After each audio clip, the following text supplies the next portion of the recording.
Bueno. Bueno, Janet, contar un poquito cómo querés empezar. Voy a poner cómodo. Ahí está. Bueno, voy a empezar por el planteamiento del problema. Bien, Sí, vamos a hacer la aclaración, Janet, que, bueno, buenas noches a todos, estamos grabando. Este es sí.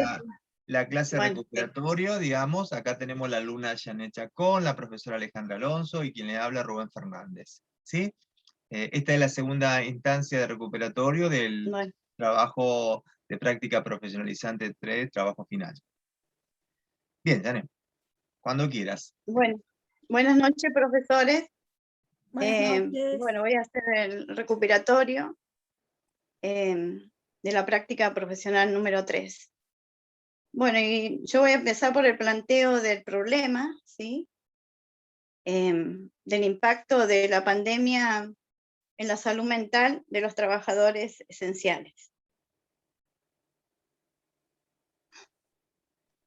Yo no sé si ustedes quieren que le diga que es un planteamiento del problema, yo no sé, o cómo voy hablando nomás. No, Sí, anda, está bien, explicar qué es un planteamiento. dale. Y seguimos la charlita. Bueno, en el proyecto de investigación, la parte esencial del proyecto de investigación, perdón, es señalar el origen y la evolución, ¿sí? Y la consecuencia de la problemática de estudio, lo que vamos a estudiar. Y bueno, de eso nosotros tenemos que hacer una revisión de todo el material bibliográfico, de la revisión literatura, y también una introducción, que eso es lo que yo no leí, y yo lo reconozco, no leí nada, y leyendo, que me pasé 3 días leyendo sus videos, y uno ahí fue entendiendo que realmente hicimos cualquier cosa, lo reconozco, porque no leí. Entonces, cuando la profe nos marcó la introducción, y no pusimos nada, porque la introducción lleva aspectos generales, ¿sí? Del estudio, que está relacionado de 2 a 3 párrafos, ¿sí? Y la problemática a nivel mundial, a nivel regional, a nivel local, ¿sí? Y bueno, y después vamos a las observaciones generales, que es analizar el impacto de los trabajadores esenciales de la Cruz Roja, de la ciudad de Río Gallego, en la provincia de Santa Cruz, desde marzo a diciembre del 2020. No sé si voy bien o más o menos. ¿Sigo, profe? Sí, seguí nomás. Y los objetivos específicos, es como usted me dijo, profe, lo saqué todo de ahí donde está en el, ¿cómo se llama esto? En el Drive. Y los objetivos específicos son generar espacios comunitarios en el campo de la salud mental, ¿sí? Desde la educación social. Y después, bueno, el taller de investigación, que es un taller de investigación acción participativa, ¿sí? La metodología que usamos fue esa, en la investigación acción participativa, perdón, del contexto histórico. Fue dividido en 5 partes. No sé si le tengo que nombrar todas las partes, que Sí, fuimos conformados por...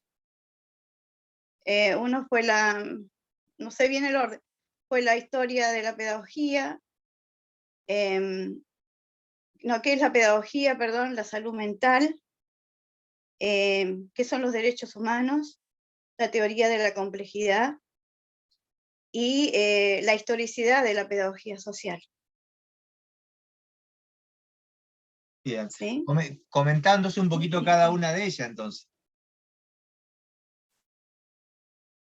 Bueno, lo que es la pedagogía social fue en el siglo XVIII, en Alemania, ¿sí? ¿Qué que fue cambiando a través de la revolución industrial, tuvo muchos cambios históricos. No sé si tengo que hablar más de la historicidad, de los autores, eso. Claro. Eso ya me olvidé. Ay, no. Y lo que más le puedo hablar es de la salud mental.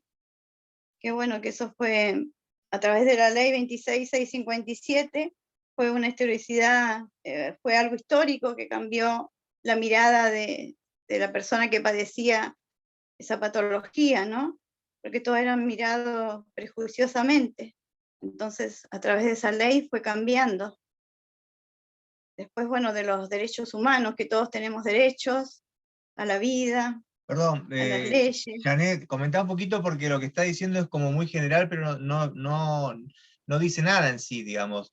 ¿Por qué decís que la otra ley, digamos, no tenía, no incluía, digamos, la otra ley tenía una visión y un paradigma distinto? ¿Cuál es la diferencia entre el paradigma, el viejo paradigma y el nuevo paradigma? Y el paradigma antiguamente era que la gente era tratada manicomialmente. ¿Qué ¿sí? significa eso? Que era aislada, que era tratada,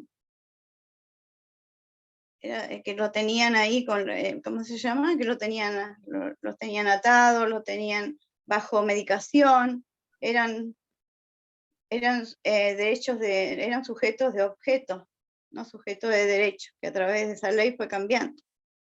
Ajá. ¿Y cuál es el nuevo concepto de la ley de salud mental sobre la salud mental específicamente? ¿Cómo, profe? ¿Cuál sería la definición de salud mental?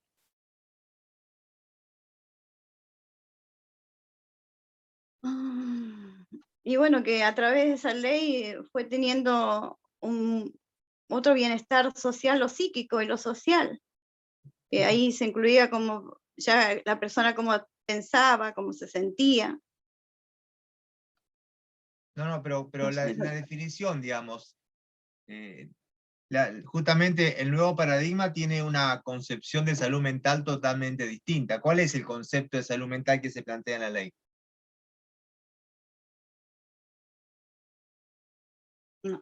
No sé. Yo, bueno, entendí del cambio que fue histórico, nada más eso pensé.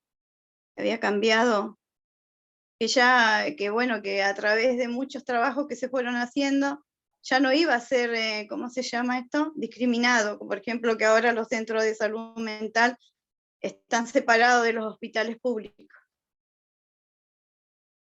Ujú. Pero sé que eso no... Ajá. ¿Y por qué crees que están separados? ¿Tiene alguna lógica o por qué? Y sí, porque las leyes realmente no actúan como tienen que actuar. Se trabajó mucho los derechos humanos para poder cambiar eso. Tuvieron que hacer cambios a través de... Sí, no me sale ahora, pero bueno, lo había estudiado tanto eso que me olvidé. Y a través de las políticas, porque tampoco ¿cómo se llama? Los políticos de turno no medían, no está preparada para esas cosas, no sé, no lo preparan para las políticas públicas. En este caso sería necesario que eso se cambie, pero bueno. ¿Cuáles son las principales leyes que se lograron como un cambio de paradigma, digamos? ¿Cuáles son las leyes que por ahí en la última década han impulsado los derechos humanos? Sí, no me acuerdo muy bien, solamente me acuerdo no me acuerdo los nombres, profe, porque la ley del género, sé que le tengo que decir el número, pero bueno, no lo tengo acá. No, sin número, pero por lo menos, ¿cuál es de qué se trata? De género, la ley del género. No hay ley de género. Después está No hay ley de género. Ah, no es de género, no hay. No. Después está la ley de... ¿Que surgió? ¿Cómo era la pregunta, profe? ¿Cuáles son algunas de las, no que digas el número de ley, pero las leyes en general, digamos, que se dieron durante la última década que pueden dar cuenta de esta visión sobre el nuevo paradigma?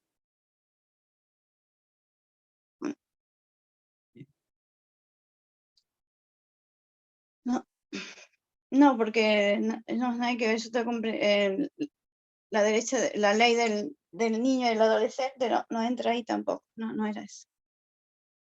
No lo sé, profe. A ver, en el marco teórico hablaron sobre la teoría de la complejidad. Explica algunos de los principios que incluye la teoría de la complejidad, Janet. ¿Cómo? ¿Cómo?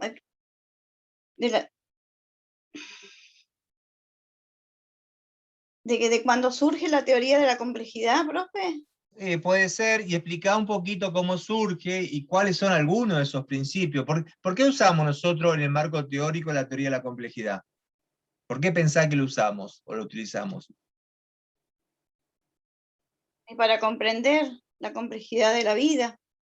Y la teoría de la complejidad nace en el siglo XX, surge a mediados del siglo XX. Y bueno, más como un paradigma científico, cuya finalidad es eso lo que yo le digo, es comprender la complejidad de la vida. ¿Y por qué, como decíamos, por qué utilizamos esa teoría en realidad? ¿Cuál es la diferencia entre la teoría? Hay dos aspectos de la teoría de la complejidad que se definen por contraposición.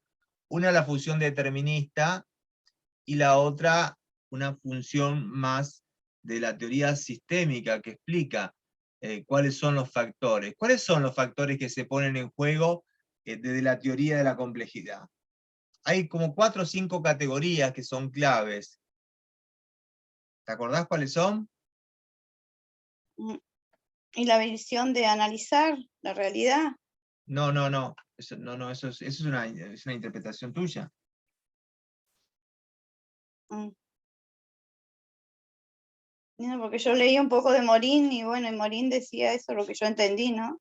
Lo de la vida, pero... Sí, pero bueno, sé que no voy así no voy a probar, así que bueno. Alejandra, ¿vos querés hacer algunas preguntas? No.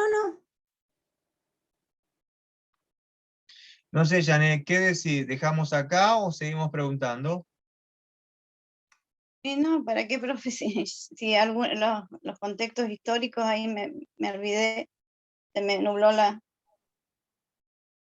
lo que yo había estudiado, bueno, era lo que la profe más o menos me dijo, como era lo de la metodología del trabajo.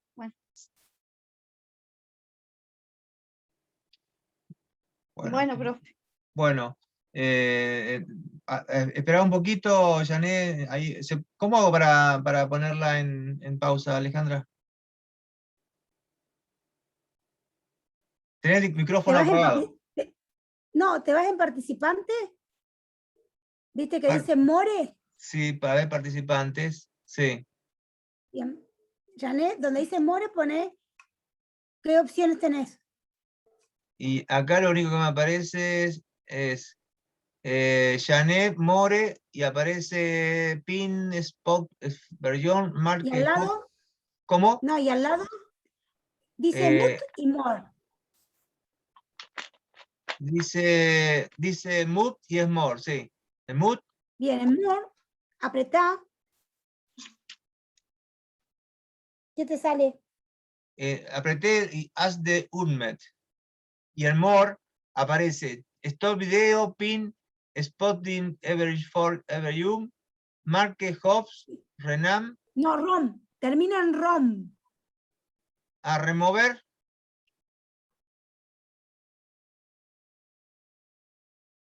Bueno, si no, hacemos la devolución acá, Alejandra. No lo compliquemos. Termina Hacemos, en ROM. Bueno, hacemos la devolución acá. Bueno, Janet, bueno. la verdad que no has podido, te hicimos como 8 preguntas y no pudiste responder, Janet. Me parece que falta profundizar y lamentablemente no alcanzaba a cubrir el aprobado. No sé si Alejandra querés decir algo. Sí, no, lo que me pareció de que Janet todavía no comprendió la lógica del trabajo. No sé si estoy bien, o al menos es lo que ha explicado, no entendió la lógica. Inclusive, en cuanto a los conceptos, es decir, ¿por qué uno investiga, no? ¿Por qué hace este tipo de investigación? ¿Vos lo entendiste, Janet?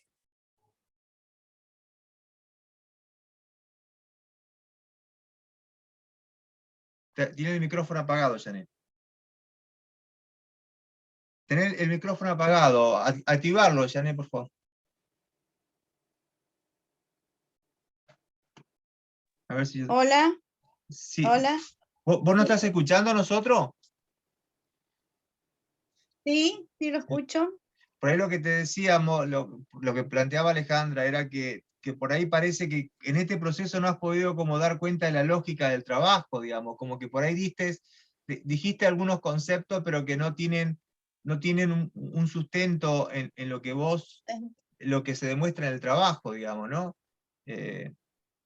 Así que bueno, lamentablemente, Janet, no podemos aprobarte porque vos misma te diste cuenta que faltaban un montón de cosas de apropiación, ¿no es cierto? Así que nos estaremos viendo seguramente el año que viene. No creo ya, porque ya es mucho. Pero bueno, ¿qué va a ser? Bueno, hasta Bueno, luego. Gracias. chao, hasta luego. Chao. Chao, Janet.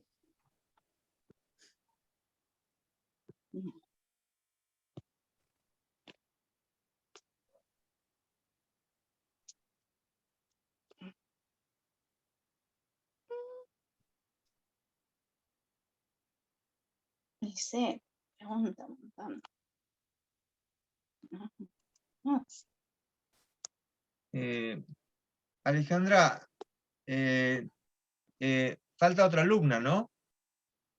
Sí, falta Daniela. Habría que mandarle un mensaje a ver si se va a presentar.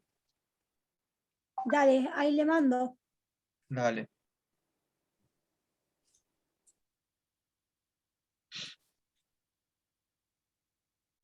Todavía no logro salir de acá. A ver. Ahí, dale. Ahí salí. Estamos grabando, ¿sí? Habría que, bueno, La alumna, esperamos un ratito, pero la alumna Levipane no se presentó hasta este momento. Si querés poner pausa para grabar, Rubén, así dale. si esperamos 5 minutos, si no se presenta, bueno, ya damos por concluido. Bueno, en función de Bueno, esperar 10 minutos a la alumna Levipane que tenía que hacer el recuperatorio, debemos informar que recién manda un mensaje de texto donde refiere que no se va a presentar al recuperatorio. ¿Podrías mostrar el mensaje de texto, Alejandra, por favor? A ver. No se visualiza. Pero bueno, en todo caso, dice, yo le puse, hola, te estamos esperando, y me pone, hola, profe, no me voy a presentar. bueno, entonces queda por sobreentendido entonces que esta alumna queda libre, digamos, ¿sí? Dado que no se presentó al proceso de recuperatorio. Finalizamos entonces la evaluación del segundo del recuperatorio correspondiente a práctica profesionalizante 3 y trabajo final. ¿Le parece que entonces cerramos la clase, Alejandra? Dale, Nos vemos. Gracias. nos vemos.